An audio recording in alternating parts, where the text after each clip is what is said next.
Thank you very much.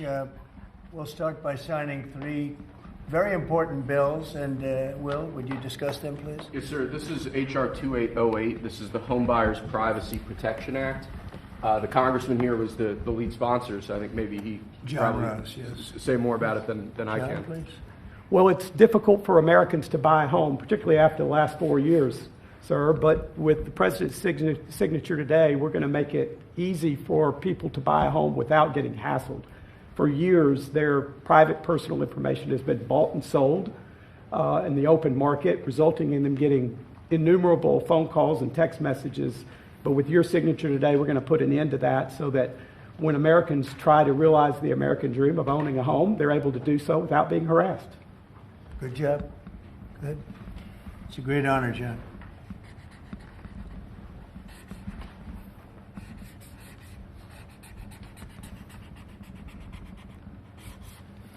Okay, there it is. And that's going to help a lot of the homeowners of our great country. John, want to hold that? Sure. Thank you, John, very much. Thank you very much. Thank you very much. Okay, Will, you go ahead. And I'd like to leave you with this gift from a constituent back in Tennessee. Oh, I could use that at night. It's an American flag. That's very nice. I like that. Thank you, Mr. President. Thank you very much. That's very nice. Next, we have a number of executive orders for your attention, sir. Okay. From 1789 until 1947, our nation won some of its greatest military victories under the direction of a Secretary of War operating within a Department of War. Today, with this executive order, you will authorize the current Secretary of Defense and the current Department of Defense to once again embrace this great lineage and once again be named the Secretary of War and the Department of War. So this is something we thought long and hard about. We've been talking about it for months, Pete and I and Dan. Dan came into the fold. By the way, a great general. He headed up I wouldn't call it an attack. I'd almost call that one maybe even more than an attack. What he did with Iran, you saw the success of that operation. It was perfect. In fact, this was sent to me by the great company that makes that particular B-2 bomber, and it was flawless. It was actually flawless. They flew for 37 hours back and forth, and there wasn't a bolt that was out of condition. There wasn't an engine failure. There was no problem. It was a perfect attack, and it knocked out any possible nuclear capability for Iran, which nobody wanted to see, and we weren't going to put up with. So great job, Dan. And we've been talking about this Department of War. So we won the First World War. We won the Second World War. We won everything before that and in between, and then we decided to go woke, and we changed the name to Department of Defense. So we're going Department of War. And I'd like to ask our Secretary of War to say a few words. Pete Hegseth. I think it's a much more appropriate name, especially in light of where the world is right now. We have the strongest military in the world. We have the greatest equipment in the world. We have the greatest manufacturers of equipment by far. There's nobody to even compete. And you see that with this and so many other things. The Patriots are the best. Every element of the military, we make the best by far.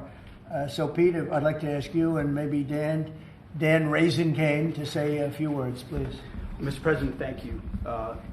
After winning a war for independence in 1789, George Washington established the War Department, and Henry Knox was his first Secretary of War. And this country won every major war after that, to include World War I and World War II. Total victory, Mr. President, as you said. Then 150 years after that, we changed the name after World War II from the Department of War to the Department of Defense in 1947. And as you pointed out, Mr. President, we haven't won a major war since, and that's not to disparage our warfighters, whether it's the Korean War, or the Vietnam War, or our generation of Iraq and Afghanistan. That's to recognize that this name change is not just about renaming, it's about restoring.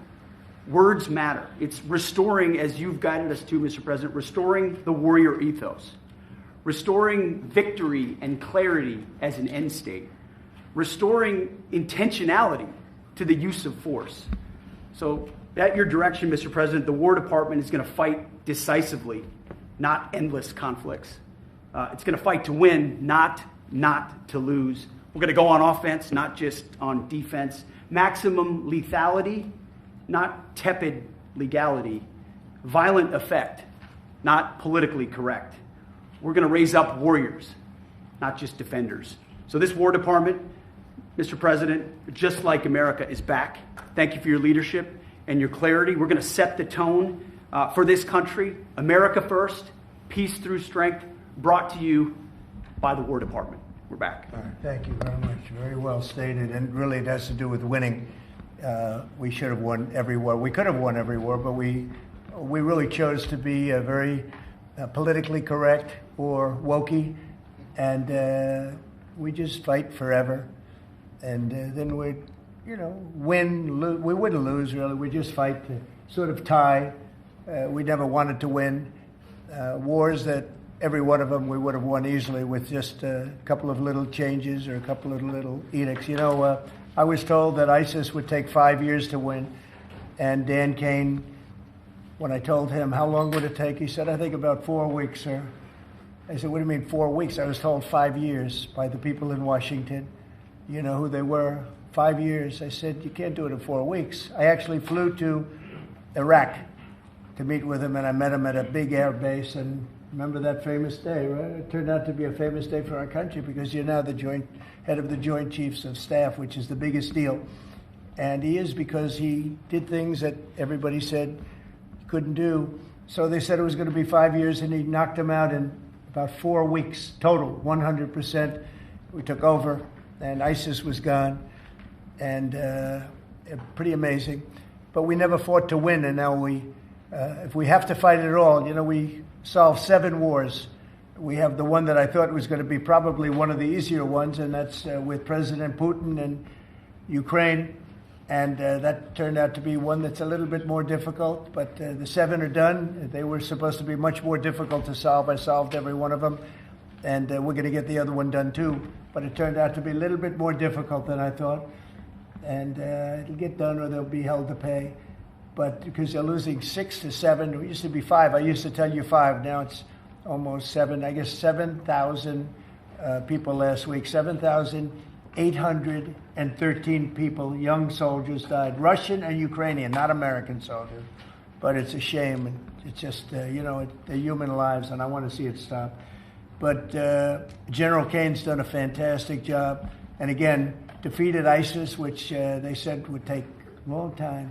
And it didn't take a long time at all, and did other things that people said really couldn't happen. We have the greatest equipment in the world. We have the greatest soldiers in the world. Dan, say a few words, please. Yes, sir. Thank you, Mr. President. It's a true honor for me today to represent the incredible men and women of America's joint force. Today and every day, the 2.8 million service men and women stand ready to fulfill our sacred duty to protect America at home and abroad.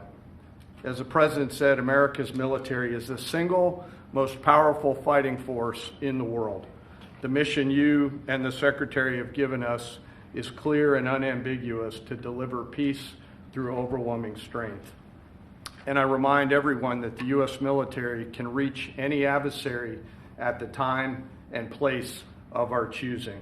Service to this nation is an incredible gift, and we're grateful and honored every day to do so. Thank you, Mr. President. Well, thank you, and it's an honor to sign this. And we will do that right now.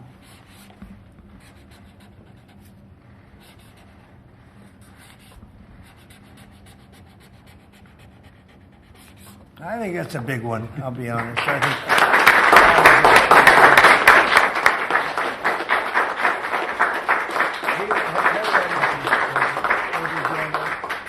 That's a big one. It's a big one, Mr. President. Do you have any questions on this subject? We're going to be discussing the G20 in a couple of minutes, but yes, please. No, right there. What gave you the idea for this rebrand? And a question for you, the newly minted Secretary of War. What message does this send to our enemies, to our allies, to the American people? And again, what gave you the idea for this rebrand at this moment? I think it sends a message of victory. I think it sends really a message of strength.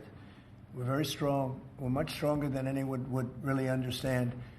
And again, you know, having the great equipment, we have just so much better. You look at all of the, just any of it, submarines as an example. We're 20 years ahead of anyone else. Nobody even compares. And I let a lot of this happen in my first term. You know, we totally rebuilt our military. And then, of course, you had that catastrophe in Afghanistan where they gave up a lot of the equipment, but a relatively small amount, but a lot.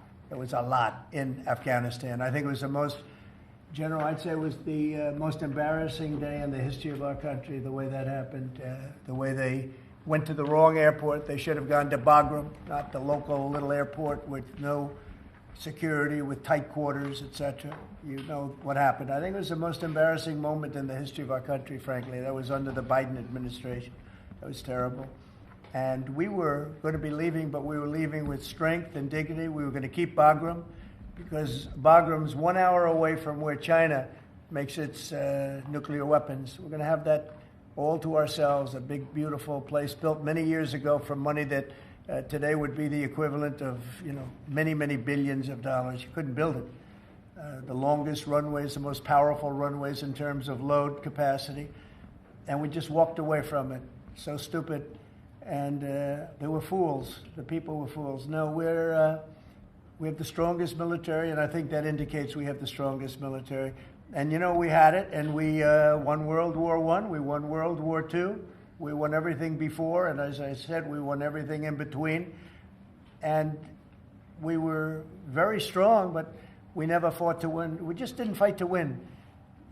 We didn't lose anything, but we didn't fight to win. We could have won every one of those wars quickly.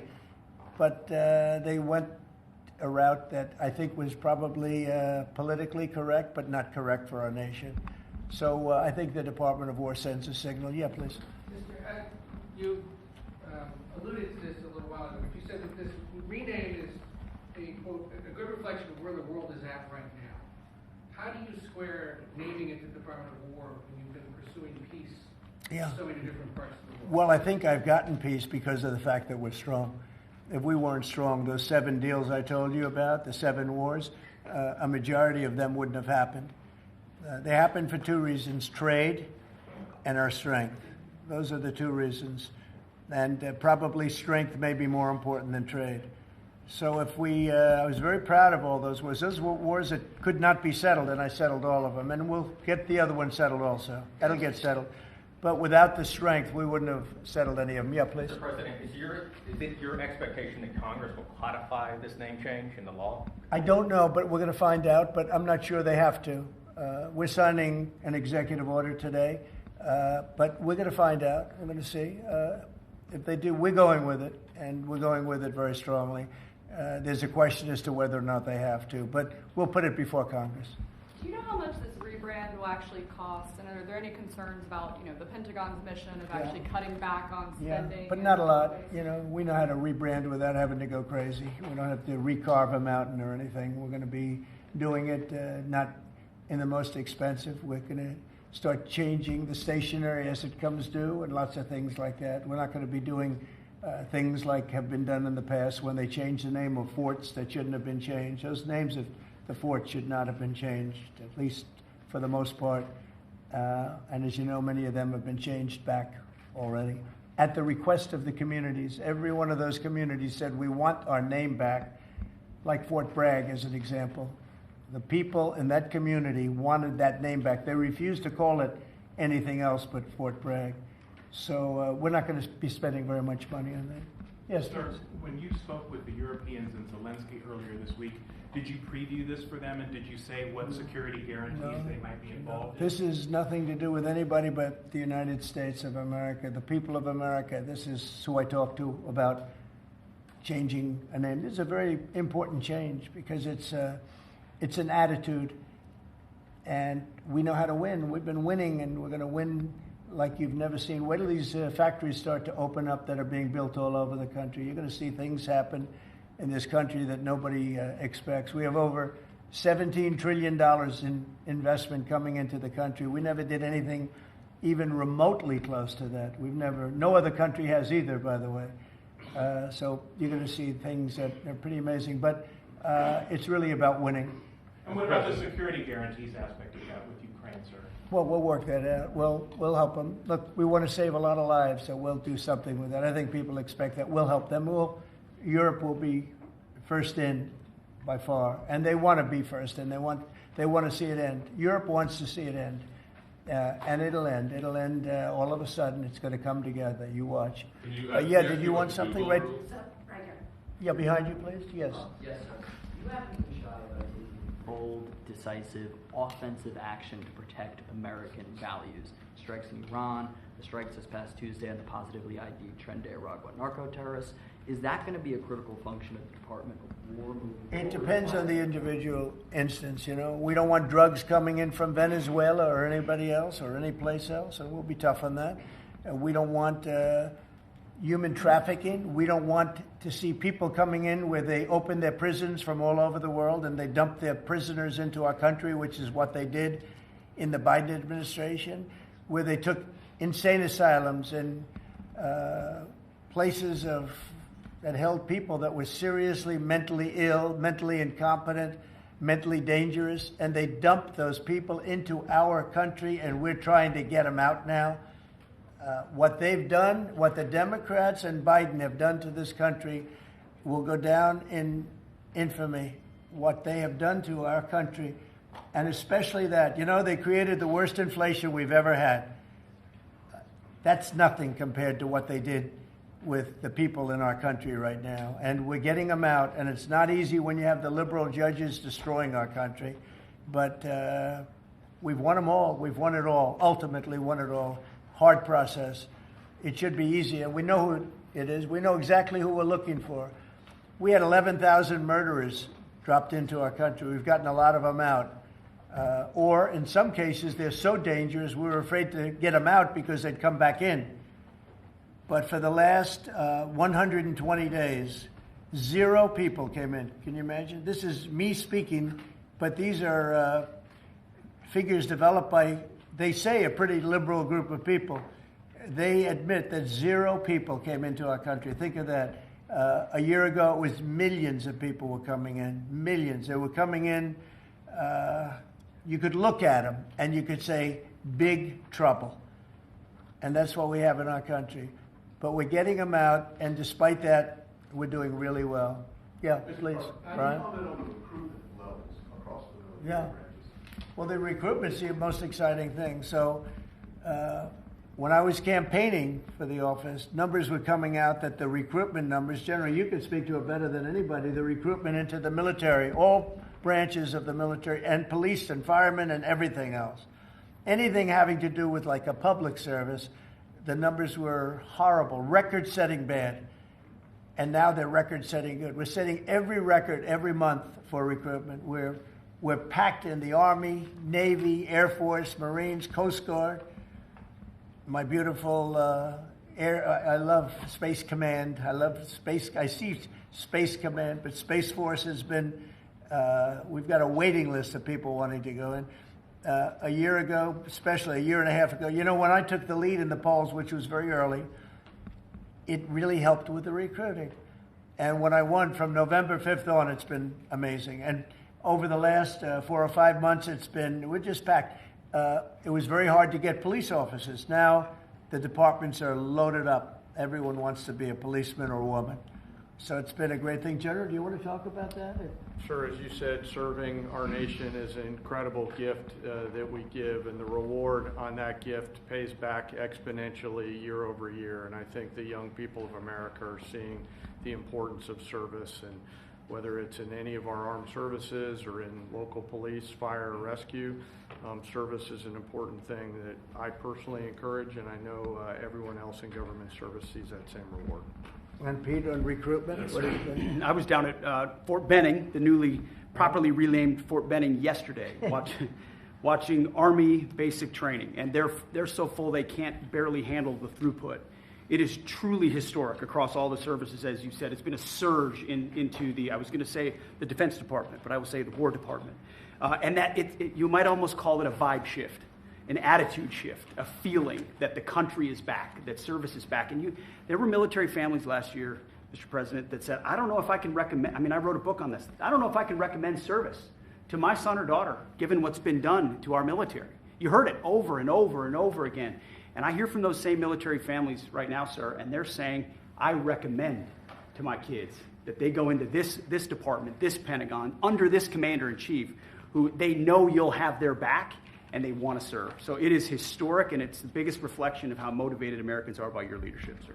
You know, really, it's nothing more than spirit, love for the country. I guess the esprit de corps, as they say, you have more of that than we've had maybe ever, frankly. But to see it turn over a period of less than a year, I would say, but to see it turn, nobody wanted to go into the military. Now everybody wants to go into the military.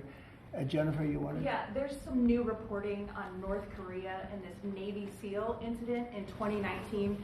Can you say if the administration has engaged with North Korea on that incident since it happened recently? Yeah. And then can you share some recollections? I don't know anything about it, no.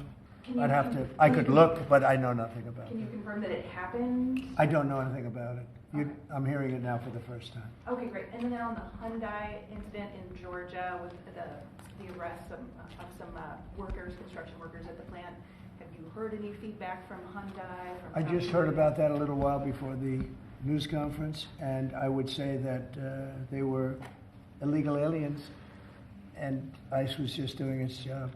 But I know nothing about the instance. It happened a little while ago.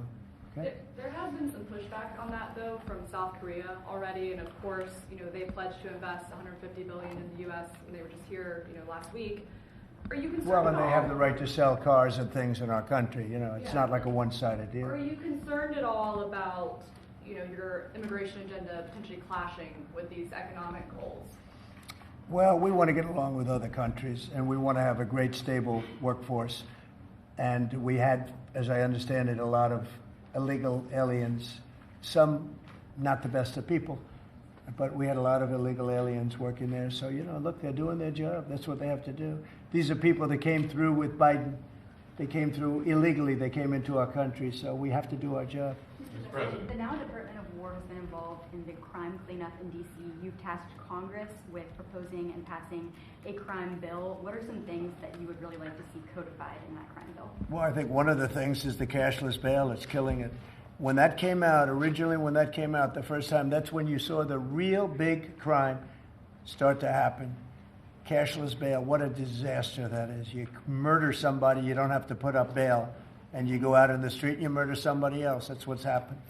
It happens so often, and that's one of the things. And other of the things you're reading about, is a standard, but just a certain toughness. I have to say, one of the elements of fascination for people over the last period of time has been what's happened to D.C. So we've gone from one of the most dangerous cities in our country to what they call a safe city. It's a totally safe city. In fact, I set up dinner in Washington, D.C. next week.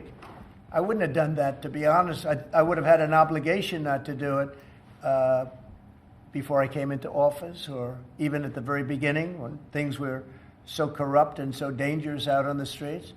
So Washington, D.C. has had virtually no crime. We even have a mayor that's admitting to it, and she's a, liberal Democrat, in all fairness. She's a person that hasn't gotten exactly along with Republicans over the years. And she said she's never seen anything like it. So Washington, D.C. is a totally safe city. We have virtually no crime.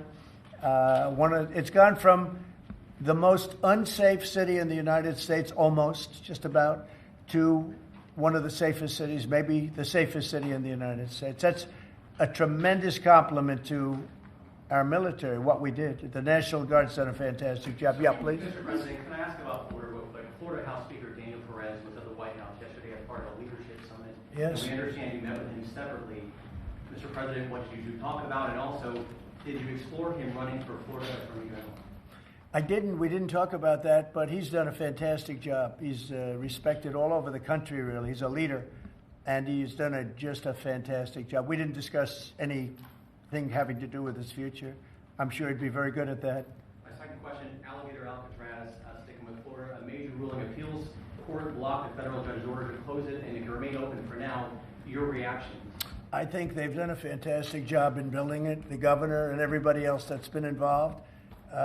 It's an incredible facility. It's housing people for usually a very short period of time before they get brought back to their countries.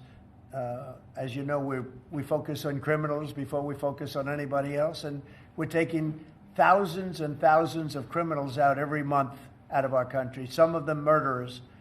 And I think Florida's done a great job by building it, and whether it's Alligator, Alcatraz, or anything else you want to call it, I was there. I visited with the governor, with other people. I guess Nikki was there. Tom Homan's been there a lot. A lot of people have been there. It's an amazing facility for what it is. It's not a hotel. It's not supposed to be a hotel, but they've done a great job with it, and I'm very happy with the judge's decision. You also mentioned Venezuela. I want to ask one more follow-up question on that. On the U.S. strike memo tied to the Venezuelan drug cartel, the Maduro regime is pushing back today. In fact, they say the U.S. seeks regime change through military threat. Your reaction to those words, and also, would you like to see regime change in Venezuela? Well, we're not talking about that, but we are talking about the fact that you had an election which was a very strange election, to put it mildly. I'm being very nice when I say that. I can only say that billions of dollars of drugs are pouring into our country from Venezuela. The prisons of Venezuela have been opened up to our country. They've taken their prisoners, the worst prisoners, murderers, Tren de Aragua. The worst prisoners that you can ever imagine are now happily living in the United States of America. Now, many of them we've gotten out. It's not easy to get them out because of the liberal system that we're working with in many cases, not in all cases. But millions and millions of dollars and billions of dollars of drugs are pouring out of Venezuela and other countries. Look, China, what they're doing with fentanyl is a terrible thing. It comes through Canada and it comes through Mexico, but a lot of it's coming through Venezuela. Venezuela's been a very bad actor, and we understand that. And when you look at that boat, you see the bags of whatever it is there. Those bags those bags represent hundreds of thousands of dead people in the United States. That's what they represent. Yeah, please. Mr. President, your reaction to the jobs report this morning? Well, I'm going to talk about that in a minute. We have our great people here, so I'll talk that in a minute. Let's talk about this. We'll give a couple of because these two people want to get to work on the Department of War. So let's keep them first. Mr. President, the DOJ is reportedly considering a ban on transgender people owning guns after the Minneapolis shooting. Do you think they should... Are we talking in the military?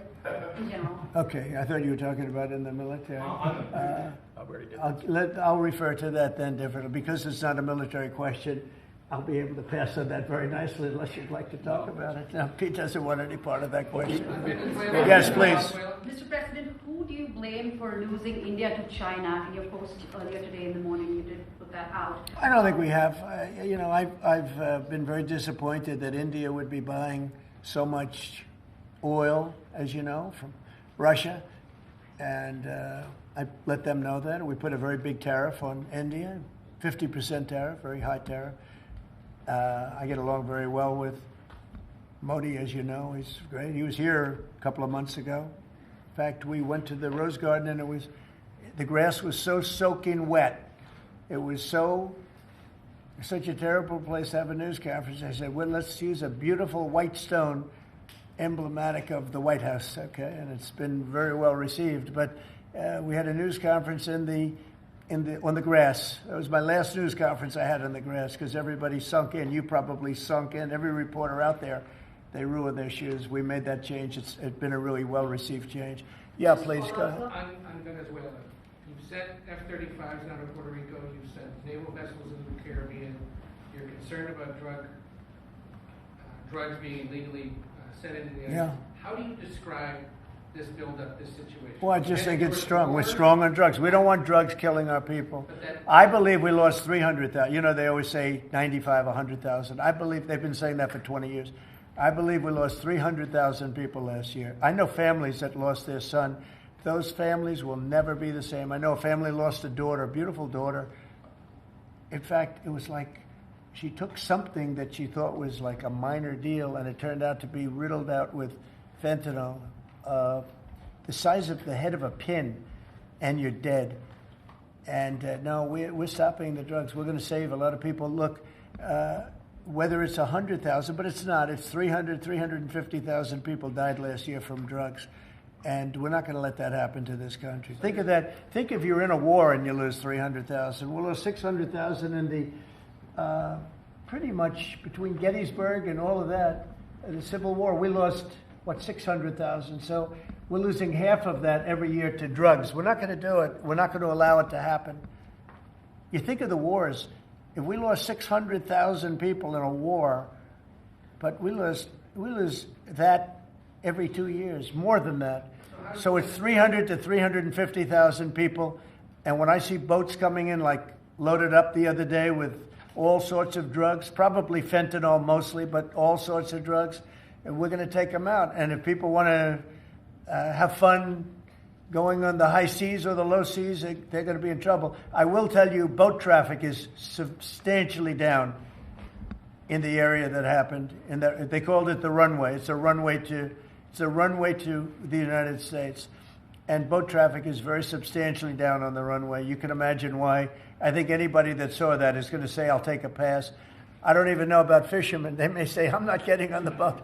I'm not going to take a chance. What happens if Venezuela flies jets over U.S. naval vessels again? Well, I would say they're going to be in trouble. We'll let them know about that. We heard that happen, but it wasn't really over, not like they described. But I would say, General, if they do that, you have a choice of doing anything you want, okay? If they fly in a dangerous position, I would say that you can, you or your captains can make the decision as to what they want to do, all right? Sir, How close we did have they get, one Mr. more. President? You said they didn't go over. Say it? How close did they get? You said the planes did not Well, go I don't want to over. talk about that, but if they do put us in a dangerous position, they'll be shut down.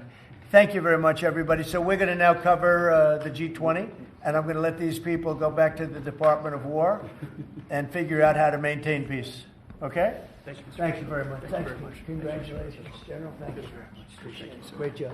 Sir, just before G20, we do have one more EO Okay. for you today. And I should also say that the Department of War EO that you signed was actually your 200th EO since you Wow. came back into office on January 20th. That's more than Joe Biden did in his entire term in office, more than Obama did in either of his 2 terms in office. So it's a momentous accomplishment, and congratulations. That's sir. good, but Biden never signed one. No, yeah, They you've were done signed every by one the- up in here. They've been signed by the auto pen, right, didn't he? So we really beat him by much more than you think. The 201st executive order, sir, this relates to hostages and wrongfully detained Americans. This provides a new legal mechanism to declare foreign countries to be countries that engage in those sorts of practices and gives your administration powerful tools to get American hostages out.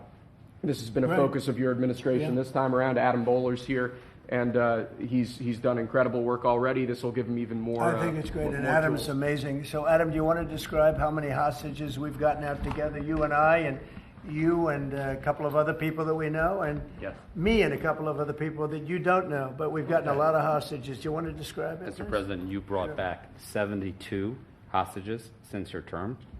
If we compare that to President Biden, he has gotten 20 taken. So he is negative 20 taken. 20 taken. They don't take our people so yeah. often. So, Mr. President, That's great. when we spoke, you said that that was a primary focus, and I'll tell you the job is easy because of you. And we paid nothing, too. We pay nothing. We They don't pay exchange. $6 billion. They always Yeah. paid $6 billion for Yeah. 5 people. $6 billion. It was just a number I kept hearing. Not only that, $6 billion plus we'd get like one person, and they'd get 6. They got one, the Prince of Doom, they called him. He was the #1 arms merchant anywhere in the world ever. And they got him out. And on top of that, we paid money. So, no, we don't do that. You know, once you pay money, then a lot of people start disappearing. They start grabbing reporters, too. They think the reporter is going to get a lot of money. And to me, they would. You'll be well taken care of. I better stress that, because otherwise we have headlines. He said this or he said that. No, I'm not smiling about it. But they would. They'd be grabbing reporters. They'd be grabbing everybody. And especially when you pay the kind of money that Biden and Obama, they used to pay money that was crazy. We don't pay. And if you don't pay, they find it to be not a lucrative business anymore. That's fantastic. Would you like to say something? Julia. So it's really Spihar, Special Envoy Bowler, it's Rick Grinnell, it's Steve Witkoff who brought Americans home. But with this EO you are signing today, you are drawing a line in the sand that U.S. citizens will not be used as bargaining chips, and it provides your Secretary of State, Marco Rubio, the same tool set to punish states who take our citizens wrongfully the same way that we can punish those who sponsor terrorists. This is a very significant EO you are signing today, sir. Thank you, Sebastian. Very good. You're doing a great job, too. And this is your director for hostage affairs at the NSC. Yes, and I hear. So Julia was seminal as well to all of this. I heard you're doing unbelievable. Would you like to say something? Absolutely. It's a outstanding EO, absolutely unprecedented action against those foreign adversaries who would take our people. They now know they are on notice, and it's not acceptable. And if you take our people now, you will pay. You know, Adam gave up a job where he was making tremendous amounts of money, big stuff, top of the line Wall Street, and he wanted to do this. He wanted to do hostages. I offered him other jobs too, very big jobs. He said, I was shocked actually, he didn't want them. He wanted to do hostage negotiation, and pretty amazing. Thank you very much. Appreciate it. Appreciate it. Thank you all. Do you have any questions for them on this very important subject? I think it shows a lot of your leadership as far as fighting for Americans and fighting for humans, and to think that Joe Biden went in negative territory. Oh, he went way negative. Way negative, and you're actually making progress on this. I think this does send a message to the world that we don't negotiate. We're going to stay strong in that type of what they call business. Well, one little anecdote that may be of interest. We were told by numerous families who had missing loved ones during the Biden administration that this building, Biden's National Security Council, told those families not to talk about their missing loved ones, to be quiet, not to create any pressure on Biden and on Jake Sullivan, the key propagator of the Russia hoax. This administration has met with those families on a weekly basis. Right. People like Adam, yourself, sir, your envoys are doing everything to get every single American home. Not to tell them not to talk about their loved ones, but bring them home. Well, I can tell you one story that was amazing. A few weeks ago, very little written about it, but there should have been. But it was a very nice gesture. The head of Belarus, who's a very respected man, strong person, strong leader, he released 16 hostages. And John Cole, a lawyer who works for me, great lawyer actually, one of the greatest lawyers. But John Cole was over there, and he heard that they had hostages. And you know about this. 16 people he released. And I just want to thank the head of Belarus. But while John was over there, they had, I believe, another 1,400 hostages. Now, not from us, from places all over the world. And just pretty tough place, in all fairness. But they had 1,400. And I believe they're going to be releasing a lot of those 1,400. They're not... I think very few, if any. We got pretty much ours back, and we didn't pay anything. But I very much gave my respects to the leader of the country. Was again, he's a very strong man, but he's got 1,400 or 1,500 or a large number, and we're talking about releasing them. Some are political, I guess. A lot of them are political. And looks like they're going to be released at some point in the pretty near future. So it's a great thing. They have to respect your country. If they respect you and they respect your country, they release it. If they don't, then you have to pay $6 billion. I mean, $6 billion. Can you imagine that, paying $6 billion? Kind of related, but not really. Did you comment on Tina Peters, who's been locked up behind bars from Colorado within the election? I think you put out a truth a couple days ago about it. We have a wonderful woman who was an election official, and she saw cheating in Colorado, and she viewed it as horrible, and she said, what's going on here? And she went to the machine, and She tried to open to find out whether or not it was cheating, and they went to her and they said, "Did you touch this machine?" Yes. And they arrested her. They arrested her instead of the people that did the cheating. It's a state charge, so it's hard to do anything with, but we're gonna do something. What they did in Colorado. Look, Colorado just went to all mail-in voting. That means they cheat. That's why they lost. That's one of the reasons, but that's a big reason why they just lost the whole Space Command situation that is going to Alabama. But when you have mail-in voting, you have nothing but cheating. But this woman is a real patriot, and they put her in jail for a long time. She's 72 years old, 73 years old, and she wanted to find out. She didn't do anything. She touched the machine. She looked at the machine. She's trying to find out what was going on. And they went and arrested her for doing that. And it was supposed to be the other way around. I'm glad you brought that up. They should let her go. Let her out. Thank you. Yeah, please. This isn't really a subject that gets talked a lot about, Mr. President, but what about your team's strategy has made them so effective at getting a record amount of these hostages? Many of them have been forgotten about home. I think they respect us. I think they respect us. They know we're not going to pay. Adam is a great negotiator. Steve Witkoff is a great negotiator. Seb is a great negotiator. They're all smart people. They're a little bit natural negotiators. Some people aren't good negotiators. Nothing you can do about it. And they're afraid of you, sir.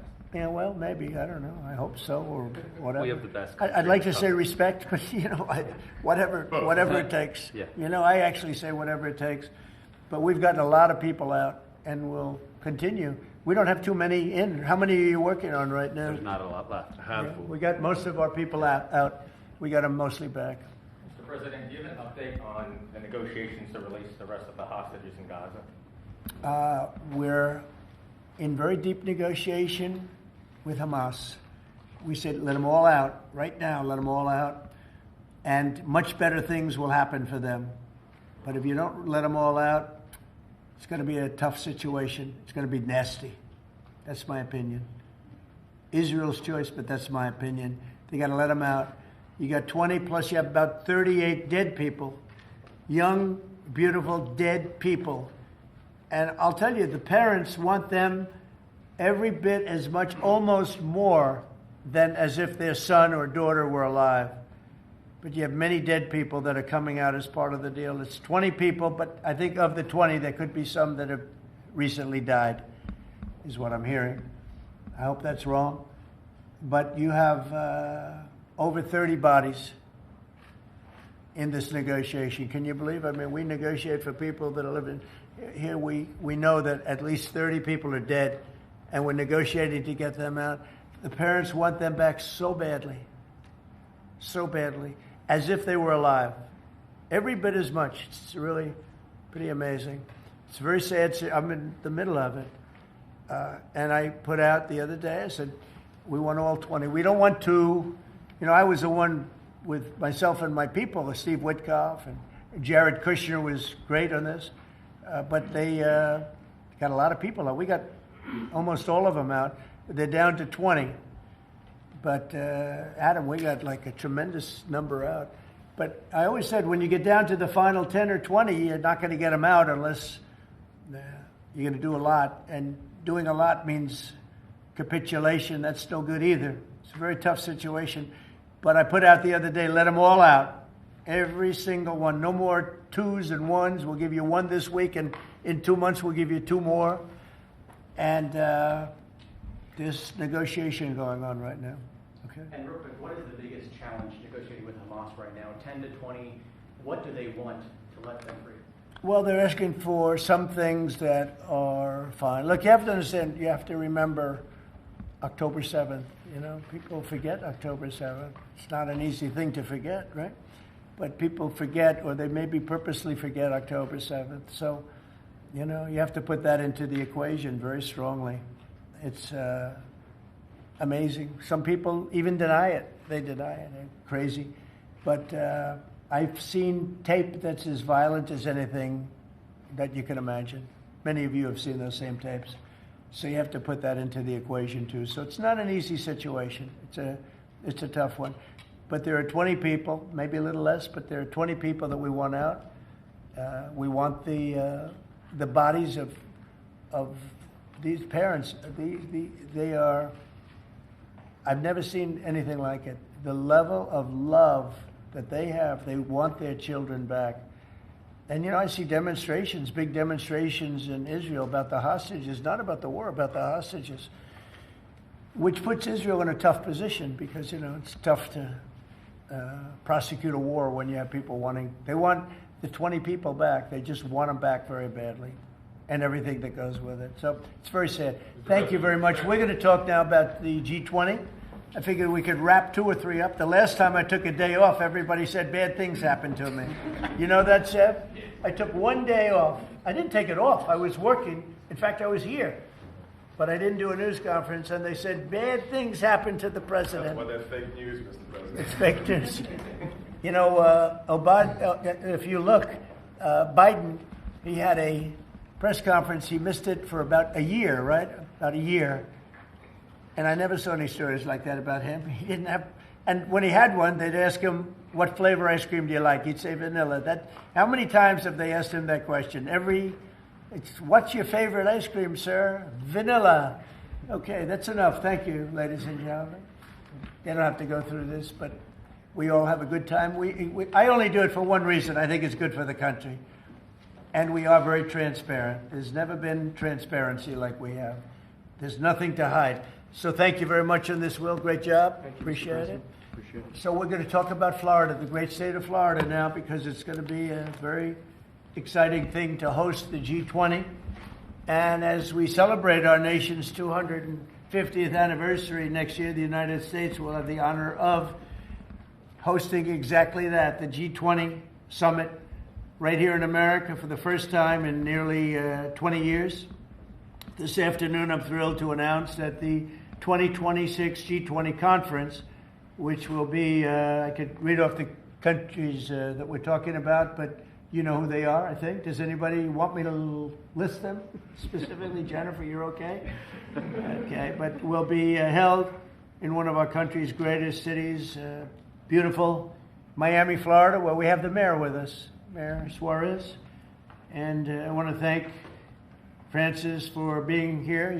I thought he might be in this office. He almost got there. There's a couple of votes.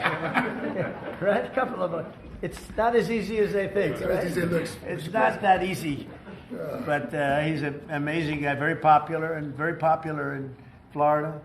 The agenda for next year's summit is being organized by Treasury Secretary Scott Bessent, who is right here. Hi, Scott. I saw him standing over there, nice, tall, good-looking guy, but he moved very quickly. Carolyn, you did a good job. Does Caroline do a good job, would you say? Is she a star? How do you compare with the last administration's person? No? You don't want to get into that. Yeah, I think we're very happy with Caroline. But Scott Bessent is talking about a good job. He's done a fantastic job, and we're very proud of him. He's very much involved with the G20.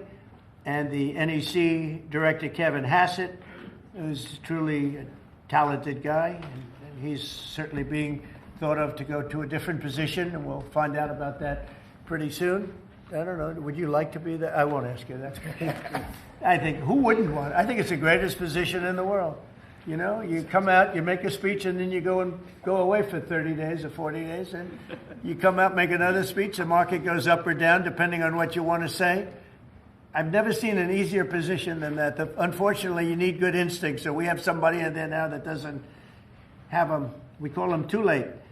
But it will focus on unleashing economic prosperity by eliminating the burdensome regulations, unlocking affordable energy, and pioneering new technologies. And it's going to be very important. The United States is already leading by example, and America is the hottest country anywhere on earth. We have more being built under construction now than they think anybody that they've ever seen. I mean, literally, some of these places are just really unbelievable what they're building, the size. If you spend $50 million on a shopping center someplace, that's a big building, pretty big building. But when you spend $50 billion on essentially a building, they have buildings going up for $50 billion. They're going to be building their own electricity. and many of them have been given permits already to go, and they're starting construction. Some have started construction quite a while ago, and very early in the administration. We let them do that. You know, we have a grid that's obviously an old grid. It's been around for a long time. We could never handle the kind of numbers that you're talking about in terms of electricity, and we're letting them build their own plants. They build their own plants with their structures. So they build their structure, they build their buildings, and they build an electric producing plant with it, like Con Edison in New York that I grew up with, and like others that make electricity. They make it for New York. These plants will make it for their building, for AI. Then you have a lot of the car plants going up. Most of them won't need that kind of electricity, but they have the right to do that also. So we're allowing companies to build electric plants. They become, essentially, Scott, I guess they become utilities, right? If you think about it. And it's very exciting. We're going to end up with more electricity than China, and it's going to be built at no cost to us. And I'm telling them, build more than you need, and you'll sell it back into the grid. So they'll be able to sell it back into the grid on top of everything else at no cost to the American taxpayer. It's very exciting. And frankly, if we didn't do that, we wouldn't be leading with AI. We wouldn't be probably even doing any AI. It would be 20 years to get an approval. So they're building massive amounts of electricity as we speak. We've eliminated $5 trillion worth of federal regulations, another big thing since I took office. And if you remember the first term, we took out more regulation than any other president in history times. You could add the top 4, and they wouldn't come anywhere close to what we were. That's one of the reasons we had such the most successful 4 years of any president economically, and this is blowing it away. I think this will blow it away. When these plants start to even getting close to opening, I think you're going to see numbers that we've not seen before. And we've increased oil production by more than 300 barrels a day. That's a lot. Blue-collar wages are rising at the fastest rate in 60 years, and trillions of dollars of investment is pouring into the USA. It's going to be over $17 trillion very shortly, and nobody ever thought a thing like that was possible. What made it possible were, number one, they were happy with November 5th. They were happy with the election. And number two, the tariffs are bringing countries in. I mean, it's so vital to our country. It's before the courts now, and I hope we're going to do very well. We had 4 great opinions just come out, as you know, from judges. In a couple of cases, there were Obama-appointed judges that felt they had to do what was right for the country. So I respect that greatly. I respect them for doing it. But we have very strong opinions, and it'll end up going to the Supreme Court. And it's just vital for the country. Vital, absolutely. We're at a level that we've never thought we'd be at, and it's because of the tariffs. Countries are pouring into our country because of you avoid tariffs if you build here. If you don't build here, you pay a lot of money. But if you build here, so what people are doing is they're coming in, they're building here. No different than what other countries have done to us. But we have a big advantage over other countries. We have a market that we built up during our 4 years that was amazing. We took a commanding lead during that 4-year period. So it's a very exciting thing, but I look forward to showing our incredible success to the world when we visit Miami next year, and I'd like to ask Mayor Suarez, truly a highly respected gentleman who's loved in his city, and we're gonna do a great job. We're gonna work together and do a fantastic job. Mayor, would you say a few words, please? Of course, thank you, Mr. President. It's a tremendous honor to be with you here today in the Oval Office to make this historic announcement. Just looking at the sign, which is so beautiful. Good job. Yeah, it's a great job. As you know, Mr. President, you were elected by double digits. You were the first Republican president over 30 years to win Miami-Dade County. And you did it because you followed through on your promises. And in Miami, what we're doing is we are following through on those promises as well. We've kept taxes low. We've kept people safe. We've leaned into innovation. We've grown 150% in the last 10 years. We've created one of the most intriguing ecosystems in the world. And this decision is not only generationally important for the city, but it puts the city on the map as one of the truly great global cities. So on behalf of all of the workers of Miami, those that work in the hospitality industry, I know you own many hospitality assets and properties, all of the small business owners who are going to benefit economically from having the G20 in Miami. Tremendous benefit. It's going to bring in millions and millions of dollars. we just say thank you. We thank you for believing in us. We thank you for highlighting our city in a time when we have the lowest homeless rate in 11 years.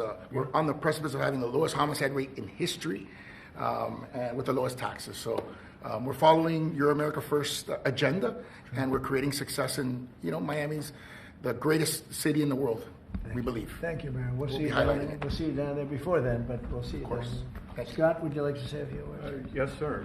So we're excited to have the G20, and what's important about the G20, President Trump's America First initiative does not mean America alone. It means America leads. So we will be holding the G20 in the capital of the world, Miami, next year, to showcase the beginning of President Trump's second term. Will be a year and a half into it. We will have done peace deals, tax deals, trade deals. We've made the U.S. the best place to come, start a business, have tax certainty, energy certainty, and regulatory certainty. And it's going to be an exciting event. And the U.S., just as the President was saying earlier about the Defense Department of War, the U.S. is back on the international stage as a leader. We have whittled down the G20 back to basics. We are making it work for the American people better than ever. We have the G20 had become basically the G100 this past year. So it will be a concentrated group in Miami seeing the best America has to offer with American leadership, thanks to President Trump. Thank you very much. Great job, and a great job you're doing.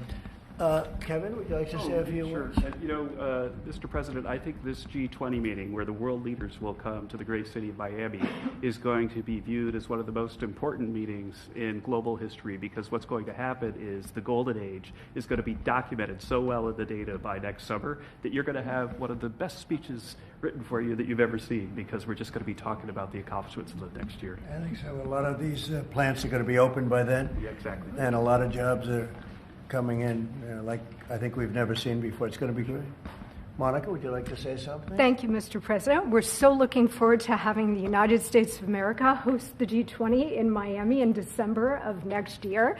And we're also looking forward to having this as a showcase of American strength, vision, innovation, and power under your bold leadership, Mr. President. It is going to be the G20 in the Trumpian golden age. Okay, thank you very much. Any questions on the G20? Could I just, G20. You just said a moment ago that you were very complimentary of Kevin's work, and I was just wondering if he's your man for the Fed. Of Kevin? Yes. Yeah, I am very complimentary. I think he's fantastic. And for the Fed, he's your man. I didn't say that. I said he's fantastic, but no. I sort of know who I'm going to pick, but no, I didn't say anybody in particular. But Kevin is certainly one of the three. They say four, but probably three. That he's a highly respected person. He's great. He's great. He believes in low interest rates, and we all do. But sometimes you have to raise them to stop inflation. We had the worst inflation, I guess, essentially that we've ever had in the Biden administration, and it really hurt people. Costs are way down. Our energy costs are way down. And, when energy comes down, everything comes down. And we brought down the price of groceries and specifically the price of eggs. You remember that first week when you were screaming about eggs? I said, I know nothing about them. I just got here. That's Biden's problem. But we got the cost of eggs down to really low numbers. So we brought costs down for people. And, it's something I said. And the Democrats have this false narrative. They say, costs went up. They just say things that it's just like incredible. If you look at energy, I think you're going to be at $2 a gallon with cars very shortly. $2. It was $4, $5 under the Democrats. It's like a massive tax cut. And speaking of tax cuts, we gave you the largest tax cut in history in the bill that we just approved. The largest tax cut in history. And there'll be no tax on tips, no tax on Social Security, no tax on overtime. One of the big things you get is you buy a car and you borrow money to buy the car, you're allowed to deduct your interest, which, Scott, has never happened before. Rich people like to talk about deductions. Middle income, they never gave them deductions. I got them one of the best deductions, an interest deduction. So it's great. Jennifer, please. Yeah, a couple questions on the G20, sir. Is there any update on your plans to attend this year's G20? And then are you saying for next year? I won't be going this year. It's in South Africa. I won't be going. JD will be going. Great vice president. and he looks forward to it. But no, I won't be going to that. And then on the guest for 2026, are you saying it'll just be exclusively the 19 countries, the 2 blocks? There won't be any. No, we're going to invite other countries as observers. They call them observers, but they'll have something to say. But we're going to invite Poland. Already, I've issued them an invitation. They're great. They were just here, as you know. Great leader, great new leader. One of the big surprises. I was so happy. I endorsed him actually, and he won. And he's going to be a great leader of Poland. But I've invited Poland already. What about Russia? What about Russia? Oh, that's interesting. I haven't thought of that. You haven't? No, I haven't thought of that. That's an interesting question. I'm going to think about that for a little while. Mr. President, you just mentioned that the tax cut bill. Why the rebrand from One Big Beautiful Bill? Oh, I just save words. I said the bill. It's one big. I actually call it the great. I actually call it the great big beautiful bill. But it's a lot of words. Is that how you want Republicans to kind of talk about it? When they I don't. You know, I just want them to say what's in it. It's an incredible bill for the middle class, for the working person. You know, we are a party of the working. It used to be the opposite. The Democrats were for the working people, and the Republicans were supposedly for the rich. The Republican Party's taken in millions of people, and the Democrats have lost millions of people. They've gone crazy. Honestly, I think they're crazy. What's happened to them, I don't know. They suffer major Trump derangement syndrome, and it's turned out to be actually a disease, but it's a disease of weak people and stupid people, because all we do is we cut taxes, we create great policy. Their policy is so terrible. They refuse to acknowledge, as an example, I see today, it's a big debate again, the women, they don't want men playing in their sports. They don't want it. The Democrats want men to play in women's sports. I saw the great governor, we have Governor Youngkin, talking about it today, that the woman who's running against our Republican candidate, who's excellent, is like so much into the, men being able to use women's bathrooms. Okay, what's that all about? Men playing in women's sports, wants open borders. Again, once they want, actually, after what we've gone through with millions, I think 25 million people came in from prisons, from mental institutions, drug dealers, drug addicts. They're pouring into, they poured in, now we have none coming in. The border's been sealed for a long time, actually almost since I got into office. Remember when the Democrats said we need legislation? I didn't have any legislation. I said close the borders. And now the borders, for the last 4 months, not one person has been allowed to come into this country illegally, not one. Done by people that would normally like to see you look bad. Those are the numbers. So it's been an amazing job. Yeah, please. Mr. President, this is going to be a major event and a major meeting for South Florida, for you, for Mayor Suarez. I know this is not until next year in Miami, but do preparations begin today? And if so, what is being done? They've already begun. We first had to deconflict our Basel with the dates, and so we have already started doing that. And so thanks to the president's team. He started a long time ago, actually. If you knew him, he was working on this long before this press conference. Yes, sir. It's in good shape. Going to be great. Mr. President, we learned this morning that we've lost 78,000 manufacturing jobs this year. How do you explain that? Well, one thing we have is, we have the interest rates are too high. That was, a matter of the Fed. But the other thing is, so many different elements aren't included yet. And one of the things we've learned, and we learned that the hard way, watching over the last few months, are the corrections that people have been making. They'll say you're losing jobs, and then they'll say, by the way, we have a correction a month later of 100,000 jobs are missing. They actually had a correction once of 850,000 jobs. But I'll let Kevin just speak about that a little bit, because I heard him speaking about it this morning. I thought he did very well. Please. Thank you very much, sir. Well, I think that if you look at the indicators, there's capital spending boom, industrial production at an all-time high. The Atlanta Fed says GDP now is north of 3%. And so all the indicators are saying that things are really strong. And what we've also seen is that Goldman Sachs put out a study yesterday that said that the August number tends to be really messed up because of seasonal adjustment things, and they tend to be revised way up. And so I think if they were revised up, which has happened on average over the last 15 years by about 60,000, then everything else would make sense. But right now we're puzzled about the BLS numbers and looking forward for new leadership there to make it so that the numbers are more reliable. And again, we're building, they've started building all of these factories and plants, including car factories. Car factories are coming back. We lost more than 50% of our car production over the years. And I think we're going to get all of it back. It's coming back in really rapidly. Really, we're building a lot of car plants. Indiana, places that you don't think of it so much are taken, but also Detroit, lots of places it's coming in where I think we're going to get everything. We've lost it over a period of 40 years, and I think we're going to get it all back in a very short period of time. And big ones, big plants, incredible plants that were never going to come back. Without the tariffs, they wouldn't have come back. And I think without the election on November 5th, they wouldn't come back either. The election was very important also. Yeah, please. As we've been here, Mayor Adams of New York has announced that he's staying in the mayoral race there. Can you react to that, but also tell us? No, I mean, he has to do what he wants. I mean, he's free to do what he wants. It would seem to me, and everybody in this room, including you, that the only way you're going to beat the communists, because you have a communist running, which is fine. I'll have to deal with a communist in New York City. I never thought that was going to happen. This is something I didn't think was going to happen, Scott. You're going to have to explain this one, because we're going to have a communist mayor. It would seem to me that if he stays in, if you have more than one candidate running against him, it can't be one. If you have one candidate, if he's the right candidate, I would say that Cuomo might have a chance of winning if it was a one-on-one. If it's not one-on-one, it's going to be a hard race. And we'll get used to a communist, and he's going to have to go through the White House and get approvals for everything. And we're going to make sure that New York is not hurt. We want to make sure that New York is cherished and taken care of. And so I didn't know he was running or not running. But you didn't offer him an ambassador? No, I didn't do that. No, I wouldn't do that. It's nothing wrong with doing it, but I didn't do that.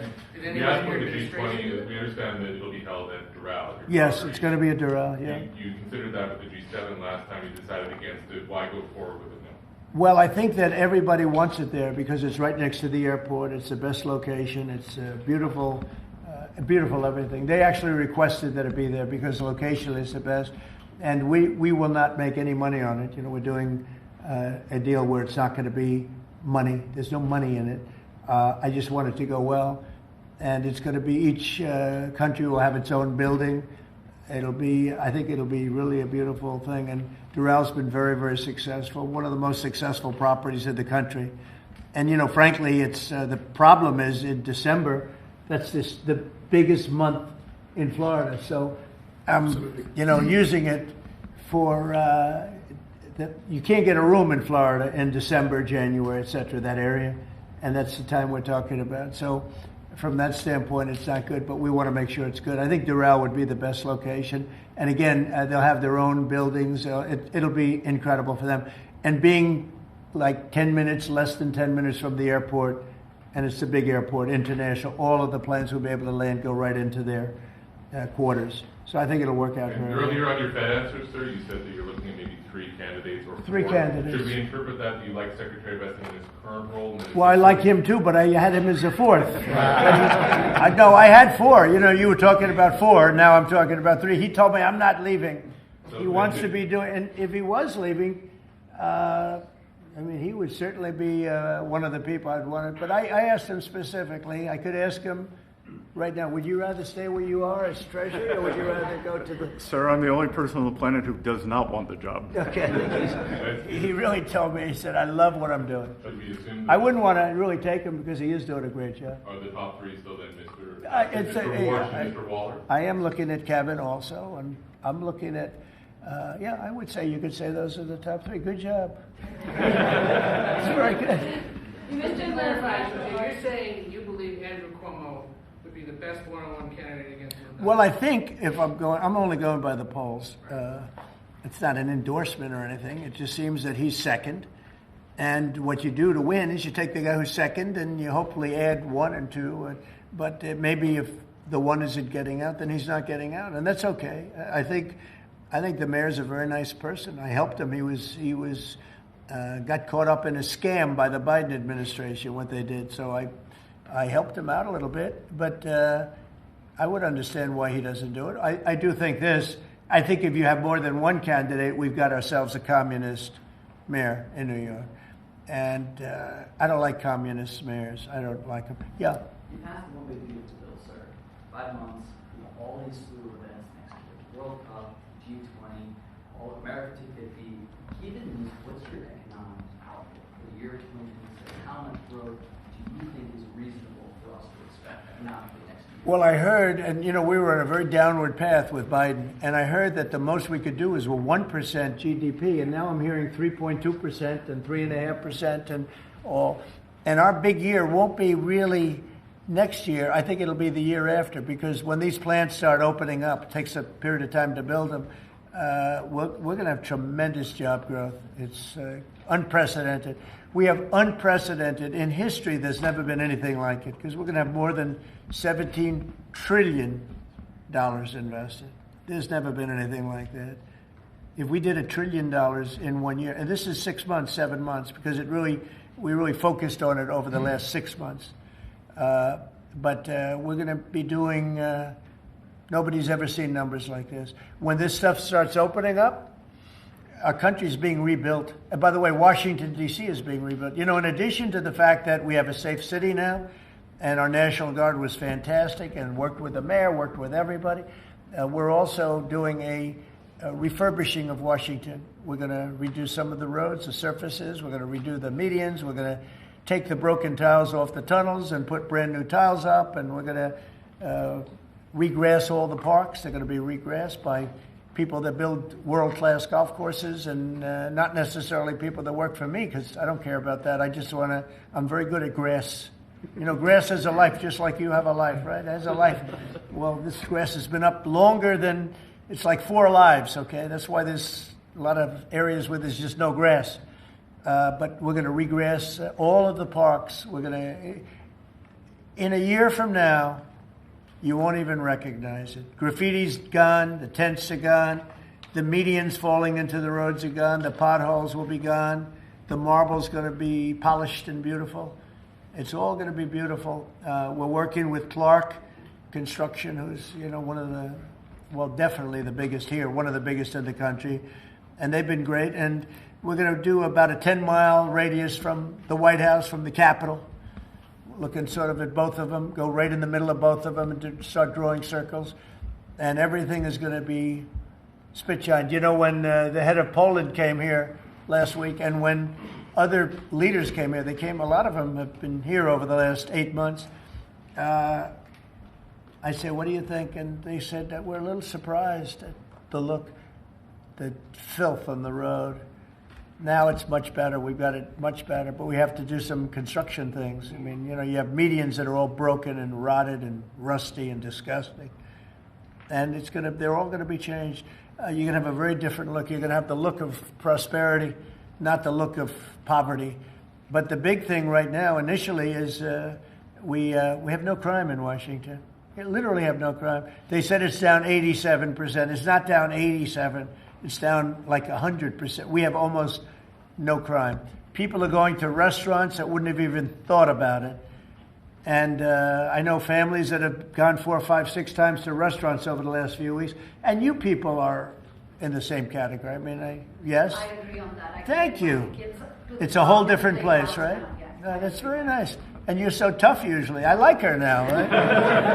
No, because she was truthful. Is that a correct statement, Brian? Yes, sir, it is. I heard you were actually mugged. You're a big, strong guy. I can't do anything when he has a gun. No, you can't. You say, thank you very much, right? Can I follow up on the beautification of D.C.? Yeah. It's an amazing job of crime. Yeah. Just out front of the White House is a blue tent that originally was put there to be an anti-nuclear tent for nuclear arms. It's kind of morphed into more of an anti-American at some times, anti-Trump at many times. Where is this blue tent? Right in front of the White House on the North Lawn on the other side of the Black Gate in Lafayette. I haven't known this. All of us in here walk right by it every day. It is an eyesore. Oh, I didn't know that. Well, let me explain Take it down. Take it down today, right now.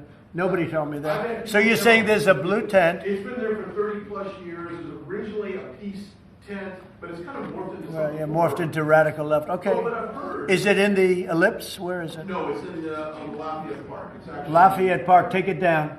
Okay. Okay. What's interesting about it is that I've had people tell me it's a public health hazard because people sleep in there, they eat, there's rats, Yeah. but also it could be a national security risk because people can hide things in there, they can Okay. have weapons in there. We're going to look into it right now. Yes, sir. We have removed over 50 tent sites. Not 50 tents, hundreds and hundreds, maybe 1,000. I think it's over 1,000 tents, but 50 sites. So I'm a little surprised to hear that, but we're going to look into it right now. Lafayette. On the National Guard, Yes. the DC mayor has, of course, gotten on board with your cleanup of DC, but the DC Attorney General has said that he plans to, that he's suing you for Yeah. your federalization of the police. What's your Can response? you imagine, we have an attorney general who's not related at all to the mayor, by the way. You know, it's a totally separate department. We've got so many separate departments. You have the district attorney has nothing to do with the mayor. The whole thing is crazy. But how about this? We just set a record on low crime in Washington, D.C., and we have a man suing us to let us go back to high crime. We're going to have to be here for a little while to make this really work long term after we're gone. And so we're going to meet that head on, and I suspect we'll be very successful. And I can always declare a national emergency because this was a national emergency. But right now we have the safest city. We have now one of the safe cities in the country. We had almost the worst. I mean, a city that was as bad as some of the horror shows that you've heard about for years. And we're going to fix some of those horror shows too. Okay? President, the Google ruling today that you posted on Truth Social about the Europeans fining Google. Can you address So that? Google What is a great specifically company. you Yeah, Google is a great company, American company.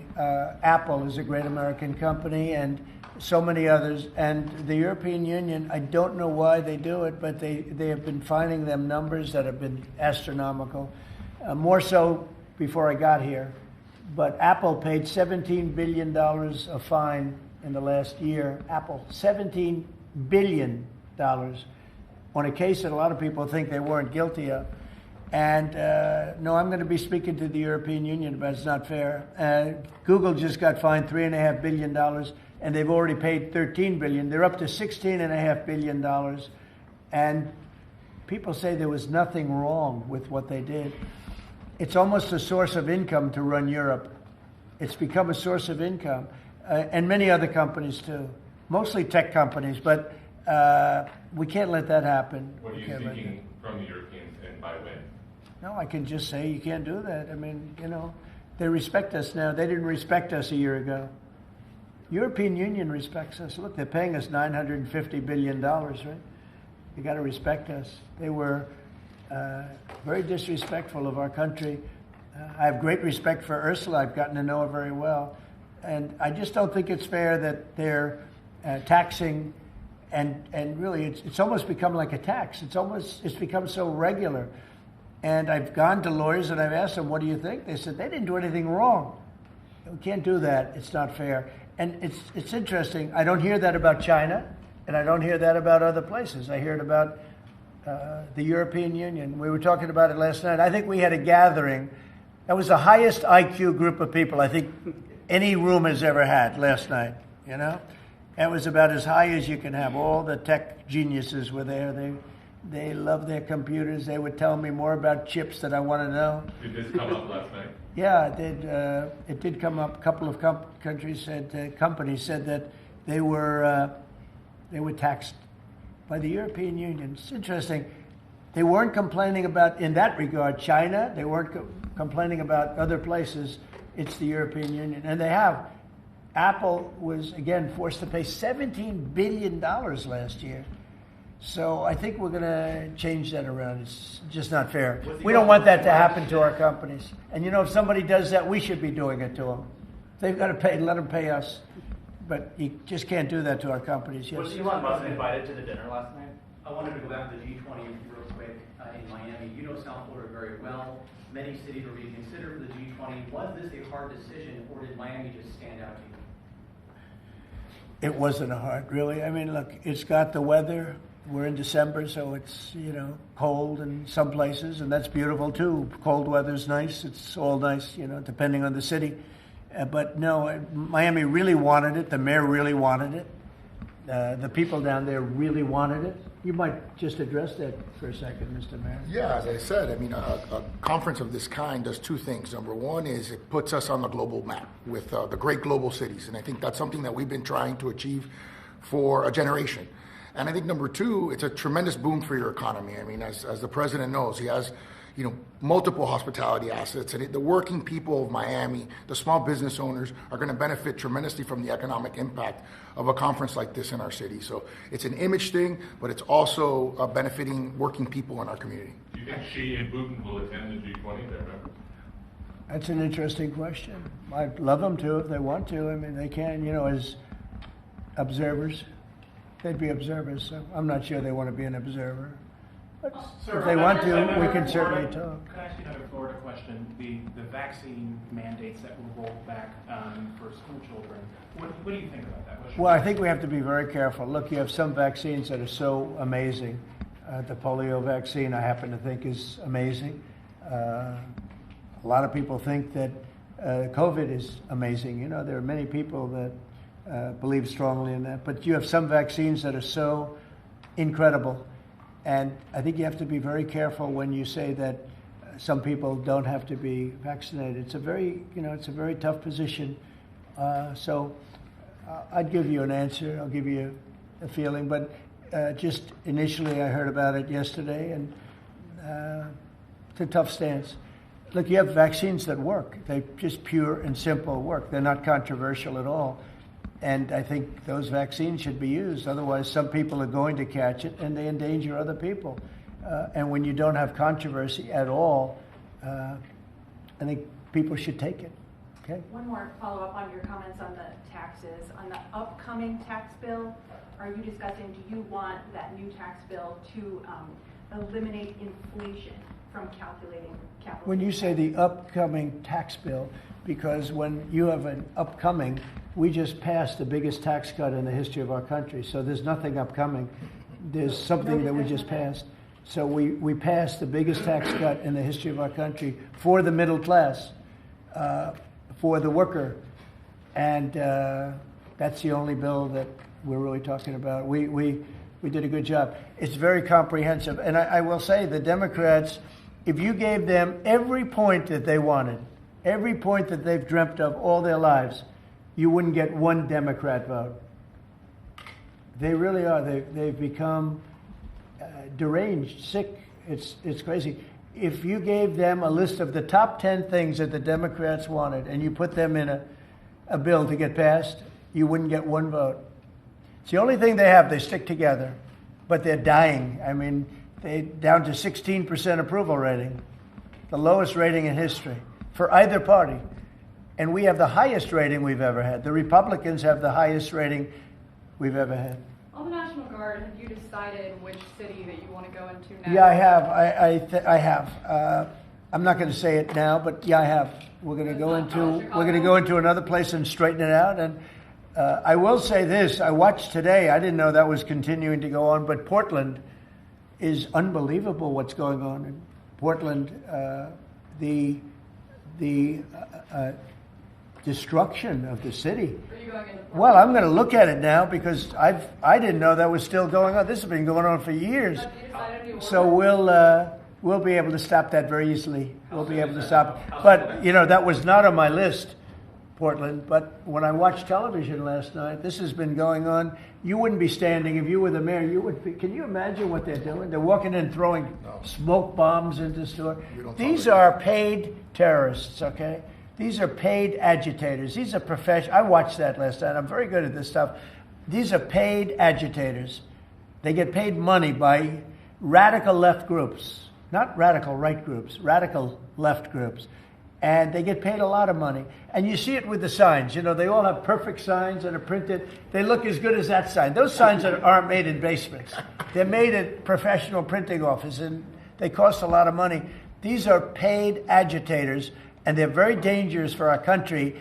And when we go there, if we go to Portland, we're going to wipe them out. They're going to be gone, and they're going to be gone fast. They won't even stand the fight. They will not stay there. They've ruined that city. I have people that used to live in Portland. They've left. Most of them have left. But what they've done to that place is it's like living in hell. Yeah, go ahead. Thank you for your statement before. AP is reporting that you would be banning visas to delegations who will be attending the UNGA, the UN General Assembly, including Brazil. Your reaction on that, sir? That who's banning them? The Trump administration. Well, we are talking about things. We're very upset with Brazil. We tariff them very high because of the fact that they're doing something that's, very unfortunate. I love the people of Brazil. We have a great relationship with the people of Brazil, but the government of Brazil has changed radically. It's gone very left. It's gone very radical left, and it's hurting Brazil very badly. They're doing very poorly, very, very poorly. So we'll see. And are you ready to reset relations with India at this point? I always will. I'll always be friends with Modi. He's great. Prime Minister. He's great. I'll always be friends, but I just don't like what he's doing at this particular moment. But India and the United States have a special relationship. There's nothing to worry about. We just have moments on occasion. How are trade talks going with India and with other countries that you haven't reached a trade deal with? They're going great. Other countries are doing great. We're doing great with all of them. We're upset with the European Union because of what's happening with not just Google, but with all of our big companies. They just, hit them with these unbelievable fines. $17 billion and $14 billion. And they use that money to run Europe. It's almost become like common. It's almost become a yearly occurrence, like it's a tax. So it's very unfair. I want to thank you all very much, and we'll see you around. We're going to see you in Florida, but we'll see you a little bit before that, I suspect. Okay? What are you having for dinner? Thanks, guys. Well, I'll be having something good here. I'll be at the White House. Thank you. Thank you very much. Thank you, guys. Thank you. Thank you. Thank you, guys. Thank you, guys. Thank you. Thanks, guys. Keep moving. Thank you, guys. Thank you, press. Thanks, guys. Thank you. Thank you. Cut out. Thank you. Thank you.